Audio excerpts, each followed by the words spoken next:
finish my video that I was talking about the Masons. Okay, there's been 3 mysterious deaths of people that I've been involved, that we used to go to these MUFON meetings, Minnesota MUFON. I've talked about this.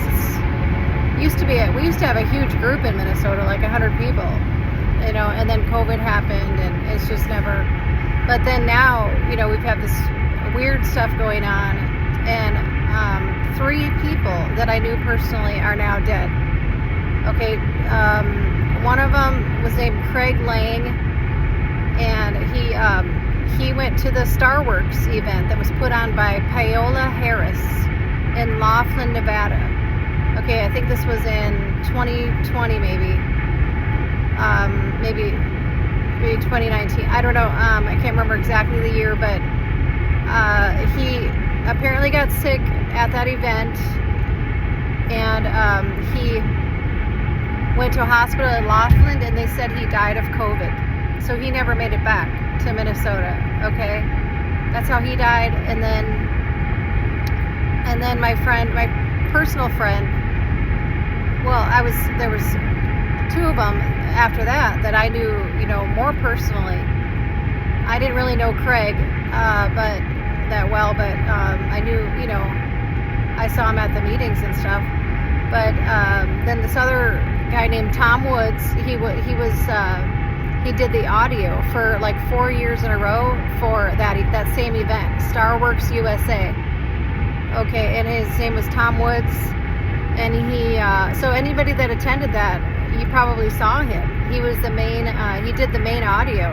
He was up in front doing the audio for 4 or 5 years. His name was Tom Woods. It was a huge event. People came from all over the world to go to that event. It was put on by Paola Harris. Okay, same thing with him. He got sick at the end of that event. Okay, and when he came home, I talked to him once. He was sick, and next thing we knew, he was found dead in his house. This was in Brooklyn Park, Minnesota, and at the time, I didn't live very far from because I was living in Brooklyn Park, Minnesota, with my mom helping take care of my dad with Alzheimer's. Okay, and we called the Brooklyn Park Police, who are worthless. I've got several videos of the Brooklyn Park Police, how we caught them trying to traffic a child right out of the Walmart parking lot. Okay, and you expect us to believe that the Brooklyn Park Police did a real investigation? No, we don't believe that. Tom Woods was found dead in his house. There was no investigation whatsoever. So that's 2 involving that particular event, Star Works USA. Okay, there is a dark agenda of this UFO thing where they want you to believe that we came from the aliens, when really we're made in the creation of God. We came from Adam and Eve. We didn't come from aliens. Okay. I believe there are different species. There are different people from different parts of the universe that were also created in the image of God. But aliens didn't create us, and that it seems to be this dark agenda that wants people to believe that. Okay, and then there was the other person that died, was this lady named Dana Louise, and I haven't seen her for months, and it's like I couldn't get a hold of her, and then even when we did finally, it was always hard to get a hold of each other when we met, and it was like somebody didn't want us to talk to each other, because when she would text me, it wouldn't ping. When I would text her, it wouldn't ping. Okay, and we would get together and out to eat and stuff like that. We became friends, and she was writing a book about her experience as a child, because her dad worked for Univac, and she was basically some kind of a child experiment of the military-industrial complex, kind of like David Wilcox is explaining in his videos, where he went really deeply personal into a story that happened to him when he was a child. David Wilcox.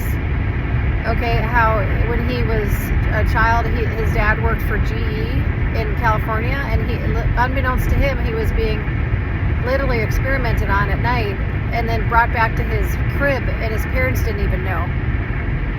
Apparently the same type of thing was happening to Dana, but then you start to have memories later, and like with David Wilcox, he drew pictures, but he didn't know where these pictures and these memories were coming from, because he didn't remember what had happened to him. It was subconscious things that were happening to him at night. And so Dana started talking about this same type of thing, and she was writing a book about it, called I think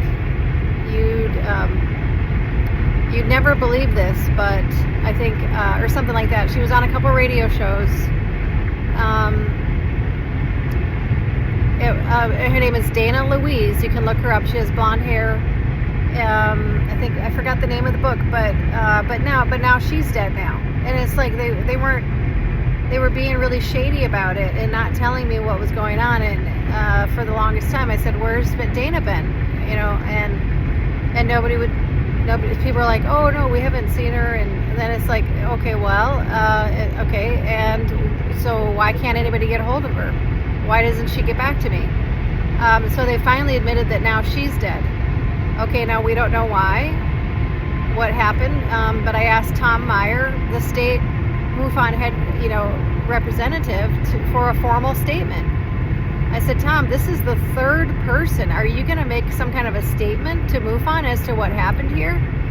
And so I talked to him on the phone the other day, and I said, as far as I'm concerned, if I don't hear from her today, I'm going to assume that she's dead. And then apparently he sent out a Facebook page like that next day. Somebody told me and said that Dana Louise is dead. Okay, so it sounds to me like he was hiding it this whole time, and he knew, and he wasn't telling me. Okay, so it was. I said, look, if I want somebody to tell Dana to call me personally by the end of today, or I'm going to assume that she is dead, because I already had my friend Tom Woods die. Okay, and then apparently he put out on Facebook that she was dead that very next day. So that means he knew. Okay, that means, and this is Tom Meyer, the director of Minnesota MUFON, and he said, well, I haven't prepared a statement. And I said, well, I'm sorry, but you have 3 people that used to be members. It's a group where you actually become a member, and then you get, you get sent the information to the meetings and invited to the meetings, and you just pay, you pay a membership fee. It's not any big deal, but you are a member. And I said, well, I'm sorry, but you have 3 members of your organization that are dead now, and you don't think you need to make a statement? How am I supposed to ever feel safe going to another MUFON event? How is anybody ever supposed to feel safe? So this is now what has happened in Minnesota. There's 3 deaths associated with this event. A very sinister, something dark going on. Okay, so I personally have seen the Masonic symbols on the cars, that are the ones that are putting the event on. I mean, that's just what I've observed personally, so I can only assume that they're Masons. Okay, so this once again involves the Masons, the same kind of problems I'm having with the police. The police have been infiltrated with the Masons. Okay, I consider this a satanic cult that needs to be taken seriously, not only by the government, but by the church. Okay, but even more sinister above them is the CIA. Okay, so everybody should just realize, it's like, how they like to divide and conquer and get us to attack each other. But our ultimate enemy over everybody is the CIA. I mean, they are the biggest enemy to not only this country, but all countries. Like Russia doesn't even allow, every country should do what Russia's doing. Russia doesn't, years ago they learned that they're so sinister, and all these intelligences are so creepy creepy and so evil that they just don't allow any DoD contractors into their country. They don't allow any kind of a intelligence agency, because they know they're up to no good. This espionage, it's just, that's what every country should do. Just don't allow them in. They're doing no good. They're up to no good. They're in there to try to steal your resources, like they did in Libya, or take over something, or steal your money. I mean, every single country should do the same thing that Russia is doing, and they should just not let them in, and they should file,